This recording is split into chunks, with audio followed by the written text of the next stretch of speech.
Another one of my favorite stories shows how very powerful the inner spirit can be. Marshall Ball, oh my God, did I love this story, is a little boy who has never been able to walk or talk.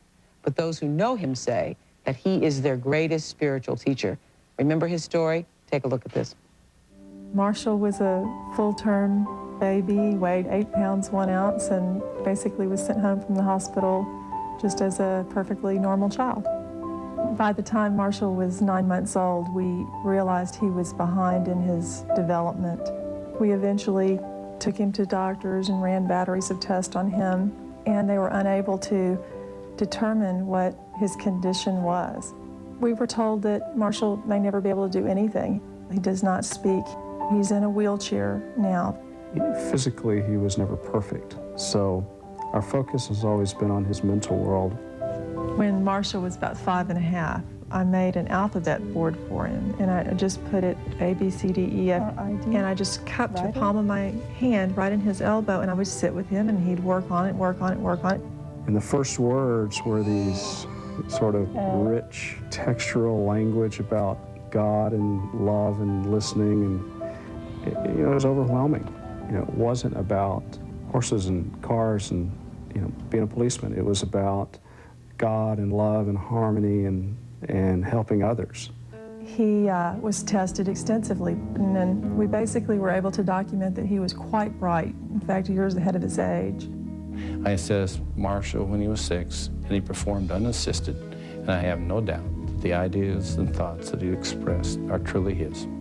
Marshall has always written very spiritual things.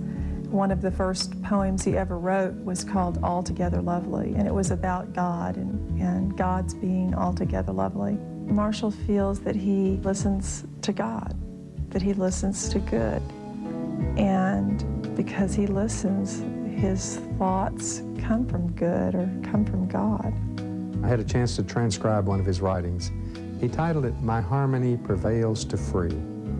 The first line was, "Even though my individuality finds sweet knowing perfection, I listen for the answers to wishes from above." I'd never heard words like that coming from a 6-year-old. He uses words on occasion that I have to get a dictionary out and look up. One of Marshall's lines that forever sticks with me is, "To judge another is to judge God." Life is so much fuller than it would have been had we not had the experience of Marshall in our life. I never, in the first couple of years of Marshall's life, would have imagined that his special needs would be my special gifts. What he thinks and the thoughts that he expresses, they are his spirit. They are his life. Suzanne Barr is one of the many people who says that Marshall's story turned her life around by getting her to see the world in a whole new way. Here's an excerpt from Suzanne's email. She said, "I was fortunate enough to see your story about Marshall Ball. I myself am disabled from the effects of polio.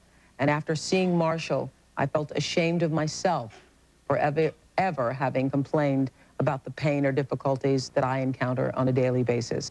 I cried at the sweetness of Marshall and cried for his love that he has for God. He is now my inspiration, and I will never complain another day as long as I live.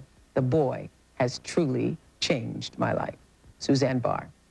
Thanks, Suzanne. That's why we do the Spirit Stories.